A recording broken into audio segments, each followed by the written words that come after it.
پادشاهی که درد رو پنهون کرد ولی افتخار رو فریاد زد. داستان بالدوین چهارم، پادشاه ماسکدار اورشلیم. تا حالا به این فکر کردی چرا بعضی آدم‌ها همیشه لبخند دارن ولی ته چشم‌هاشون یه جنگه؟ یا چرا بعضیا پشت سکوتشون یه قوقا پنهونه؟ اگه یه پادشاه صورتشو با ماسک میپوشونه یعنی یه رازی هست، یه زخمی، یه دردی که نمیخواد مردم ببیننش. و امروز داستان پادشاهیه که هیچ کس چهرهشو یادش نیست ولی شجاعتشو تاریخ هرگز فراموش نکرد. اون با بدنی پوسیده ولی قلبی زنده بزرگترین ارتش رو عقب زد. اسمش بالدوین چهارم بود، پادشاهی که حتی جذام نتونست شکستش بده. بالدوین بچه بود، یه شاهزاده کوچیک توی قصر بزرگ اورشلیم. همیشه تنها بود، آروم، تیزبین، ولی یه چیزی عجیب توی رفتارش بود. بچه‌ها میافتادن زمین گریه میکردن ولی بالدوین هیچ وقت آخ نمیگفت. یه روز معلمش دید که پوست دستش خراش برداشته، خون اومده، ولی بالدوین حتی حسش نکرده. دستشو فشار داد، هیچی نگفت. اما اونجا بردنش پیش پزشک دربار و بعد از کلی معاینه و سکوت و نگاه‌های سنگین به مادرش گفتن فرزندت مبتلا به جذام هستش. نه یه زخم ساده، نه یه بیماری کوتاه، یه هیوله خاموش که از پوست شروع میشه و تا استخون میره. بالدوین فقط 13 سال داشت که پدرش مرد. باید مینشست روی تختی که حتی بزرگ‌هاترم زیر بار مسئولیتش خم میشدن.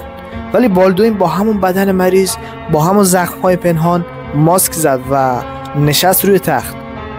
وزرا گفتن بچه است، دشمن‌ها گفتن این بچه تا چند ماه دیگه زنده نمیمونه، ولی اون وایساد، دستور داد، نقشه کشید و اولین تصمیمش رو نبرد بود. اون فرمان جنگ داد علیه دشمنی که همه ازش میترسیدن، صلاح الدین ایوبی، یکی از بزرگترین فرمانده‌های مسلمان تاریخ.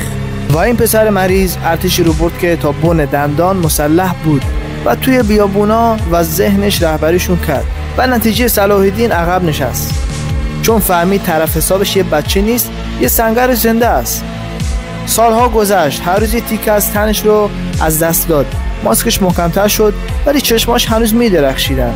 هیچ وقت شکایت نکرد، هیچ وقت نگفت چرا من، حتی وقتی دیگه نمیتونست راه بره.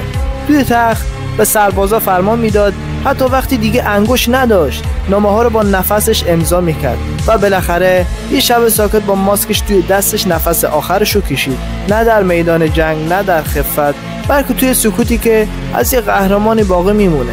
ما شاید شاه نباشیم، شاید تاجی روی سرمون نباشه، ولی هممون یه جنگ داریم، یه زخمی داریم که کسی نبینه، یه درد که از تو میسوزه نه از بیرون. بالدوین هیچ وقت نذاشت زخمش هویتشه بشه. اون با ضعف بدنش جنگید، نه تسلیم شد. اون از دردش یه سپر ساخت و توی تاریکی مثل فانوس موند برای مردمش.